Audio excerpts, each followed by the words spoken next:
અરવલ્લી જિલ્લામાં લોકસભાની ચૂંટણીનો બહિષ્કાર કરાતા મોડાસાના રહીશો શાસિત પક્ષ જોર લગાવી ચૂંટણી પ્રચાર કરે છે। શિક્ષણ નગરી ગણાતા શહેરમાં ચૂંટણી વિરોધ છેલ્લા કેટલાક સમયથી મોડાસાના સોસાયટીના રોડ ભૂગર્ભ ગટર યોજનાને લઈને તોડી નાખવામાં આવ્યા છે, પરંતુ નગરપાલિકાની બેદરકારીના કારણે આ રોડ બનાવવાની કોઈ તસ્દી લઈ રહ્યું નથી, જેને લઈને મોડાસામાં નગરપાલિકા લોકસભાની વિધાનસભાની ચૂંટણીઓનું બૂથ સેન્ટર છે। ત્યારે મોડાસામાં સોસાયટીના વિસ્તારના રત્નદીપ સોસાયટી સરસ્વતી બાલ મંદિર ખાતે 2 બૂથ આવેલા છે। આ બૂથ ઉપર સોસાયટીના મેન રોડથી લઈને અંદરના રોડ છેલ્લા 2 વર્ષ ઉપરાંતથી તોડી નાખવામાં આવ્યા છે। કામકાજ અર્થે આવેલા નાગરિકો માટે પાર્કિંગની વ્યવસ્થા ન હોવાના કારણે લોકો રોડની બંને સાઈડ પાર્કિંગ કરતા હોવાથી રોડ ટૂંકા થઈ ગયા છે।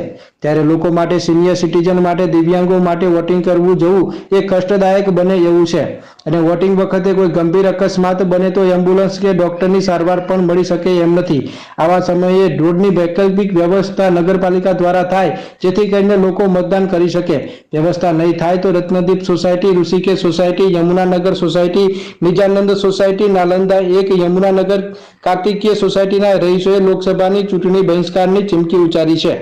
અહીંયા રોડની વ્યવસ્થા પહેલાં બિલકુલ છે જ નહીં મેન। અહીંયા આગળ એક ચૂંટણી બૂથ મૂકેલો છે મેન, અને આ સોસાયટીના અંદર લગભગ મોટાભાગના સિનિયર સિટીઝન, વિકલાંગ લોકો રહે છે, જે અહીંયા સાધન લઈને પણ અંદર વોટિંગ કરવા આવી શકે એવી પરિસ્થિતિ નથી। અને અહીંયા આગળ ગટરોના ઢાંકણો ખુલ્લા છે, પાણી કોઈ વ્યવસ્થા નથી। આમાં જો કોઈને નુકસાન થાય સિનિયર સિટીઝનને કે કોઈને આવવા જવામાં, તો એની જિમ્મેદારી કોણ લે છે? ચૂંટણી અધિકારી કે નગરપાલિકા? આમાં કોઈ ધ્યાન, વારંવાર ફરિયાદ કરો છો તો કોઈ ધ્યાન લેતું નથી। એટલે ખરેખર આ લોકો ચૂંટણી આવે એટલે ખાલી વોટ માગવા આવે છે, બાકી અહીંયા કોઈ ધ્યાન આપતું નથી।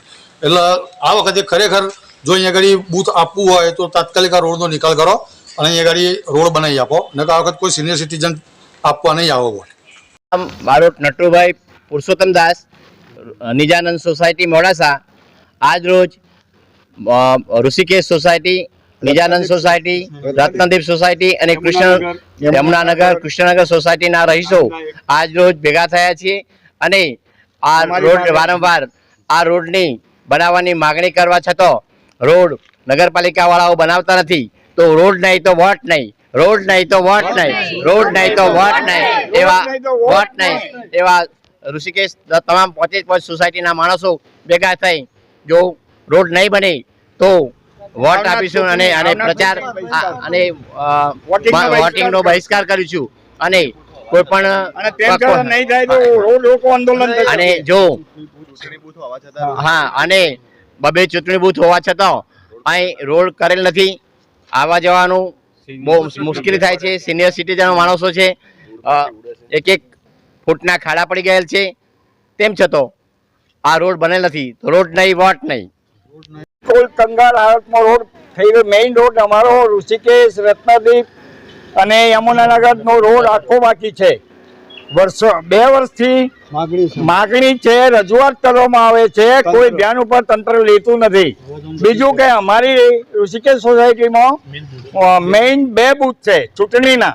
હવે સિનિયર સિટીઝન જે કોઈ વોટિંગ કરવા જશે ત્યાં તકલીફ થશે, તો પછી અહીંયા રોડ તો ખાડા ખડિયા છે, અંદર પડી જવાય, ગાડી નહીં આવી શકે, એમ્બ્યુલન્સ નહીં આવી શકે, તો પછી ચૂંટણીનો બહિષ્કાર કરવાથી અમારે કોઈ રસ્તો નથી। એટલે જો અમારું આ નહીં ધ્યાન પર લેવામાં આવે તો ન છૂટકે અમારે આંદોલન કરવું પડશે, અને નહીં થાય તો અમે ચૂંટણીનો બહિષ્કાર કરીશું। ચૂંટણી રોડ નહીં તો વોટ નહીં, રોડ નહીં તો વોટ નહીં। એટલે અમારી એક નંબર છે કે સરદારે ધ્યાન ઉપર લેવા વિનંતી।